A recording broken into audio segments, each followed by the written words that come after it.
Yo, what's up YouTube? This is Jammerit coming to you today with a brand new video, boys, and today we're going to quickly talk about the fact that TOTS is coming on Friday, guys. Yes, it has been confirmed that TOTS is coming, so obviously we're just going to quickly talk about a few things in terms of preparing for it, and just actually have a look at last year's TOTS really quickly as well, just to sort of see, you know, what sort of format it did have.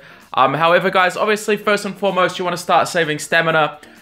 You know, despite the fact that, you know, in Carnival, Lunar, Easter, the drop rates, you know, have been pretty poor for the tokens, you may as well just try and save some stamina from ads or whatever it is, you know, just in case there is a good grindable event.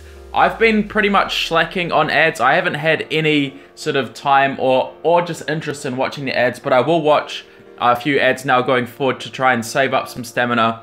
Hopefully have around, you know, 500 or so saved before team of the season, maybe a bit more, maybe a bit less. Also, guys, you may want to start to look at, you know, trying to sell some stuff. Although, you know, a lot of stuff doesn't sell, so it's a bit of a nightmare. Like, a lot of the Lunar stuff is pretty much just dead weight at the moment, and it's not really able to be sold.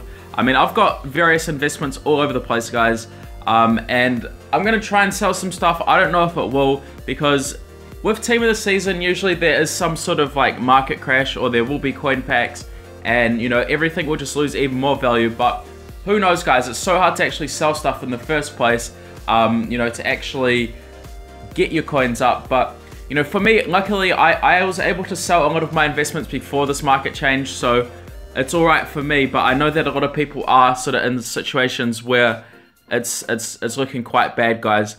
And, you know, especially for people that invested in the Ibrahimoviches, you know, I picked up a few of them, but I never, like I said, guys, go all in with investments. It's just too risky, given the volatile market. Also, you know, with regards to my previous investments, you know, a lot of people ask me how I made my coins. I made them during Carnival, when there was huge inflation, and I sold off, sorry, during Lunar, when there was huge inflation, and I sold off Carnival investments. And then, you know, when the new icons dropped, guys, I had a whole bunch of Team Hero investments, like high-rated gold cards, and now selling for upwards of 300k.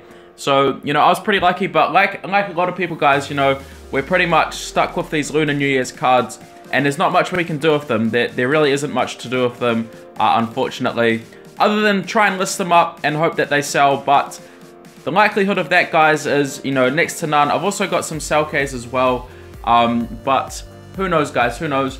Let me know if you guys have had any troubles, or have you guys actually sold anything. Very interested to know about that, guys. Also, obviously, you know, what you want to do is make sure you're doing your daily activities, or just like standard stuff, guys, to prepare for TOTS. It's pretty self-explanatory. But yeah, like I said, my one concern is there going to be a huge market crash, and then what? Then what's going to happen, guys? Not like the fact that there are pretty much, you know, very much limited coins in the game due to the market, you know, not being investor friendly anymore, or even, you know, for people who like to snipe, you can't snipe anything really anymore. You have to bid on stuff, and bidding is just, it's an absolute nightmare. So let me know, guys. Let me know if you guys have had, you know, any success in selling some stuff.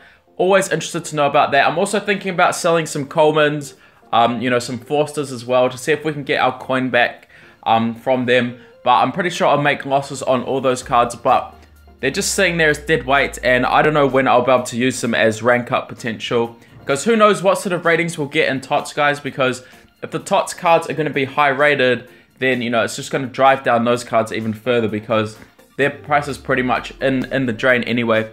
Also, just before we finish off the video, I just want to go through last season's TOTS and talk about a few things, and then end off the video.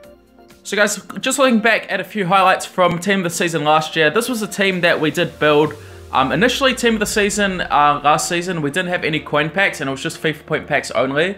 And there was pretty much next to nothing to grind. It was really bad. So I did build this team. I remember it cost me like 5 million coins to make. Obviously, a full Team of the Season team, apart from that Laden Baines. So that was like one sort of highlight, I suppose, of the Team of the Season. Although Team of the Season was heavily criticized last season due to Ultimate TOTS. You know, what you'd do is you'd have plans, guys, and you required these elite tokens, and the elite tokens were so rare to get. To get the gold tokens to do an Ultimate TOTS, it was just like, it was such a process, guys. It was a crazy process. But this was probably my best pull last season. I've got David De Gea here, which was absolutely fantastic. Also, you can see a picture of what the store looked like. So there were 150k packs. So for the first few, I think it was like a week or so of TOTS. You know, TOTS is quite a long thing throughout the year, because, you know, there's the multiple leagues to go through. So who knows how long it might be. It might be, you know, 6 to 8 weeks, maybe 10 weeks. Who knows, guys? But yeah, we initially didn't get coin packs, and then we got unlimited 150k packs. Those packs weren't the greatest, to be honest, but they were nice that you could get sort of tokens from them. And also, of course, you know, you'd always have the bundles there. And there were also like a trade-in set where you'd trade in 10 tokens, which you'd get from a live event, and also from the coin packs. And then you would either pull a starter or a reserve, and you could either sell them or use them in future sets. I do really miss plans, though, looking back at some of these screenshots. This was for a guaranteed Bundesliga starter, so you require 20 tokens, some elites, and then some golds from that specific league. It wasn't very good, like in terms of how, you know, good last season was, but plans, I really do miss plans. Who knows what sort of structure it will have this season, guys. And this is what we pretty much came out with in Team of the Season last year. So you'd require a starter, one of those ultimate tokens that you saw that I got from that De Gea, and then the elite tokens, which were so rare. However, they did introduce this elite trade-in set, guys, which you could get the elite tokens for. So it was heavily criticized, like I said. So I mean, obviously this season, guys, we need Team of the Season to be good. There's a lot of negative energy in the community at the moment, and it's for good reason. It's because the game hasn't been delivering up to our standards that we're used to. So let's hope that Team of the Season is a good one. Let me know what you are doing in terms of our preparation for it. And this is Jammerit signing out for the day. Thank you all for everything, and peace.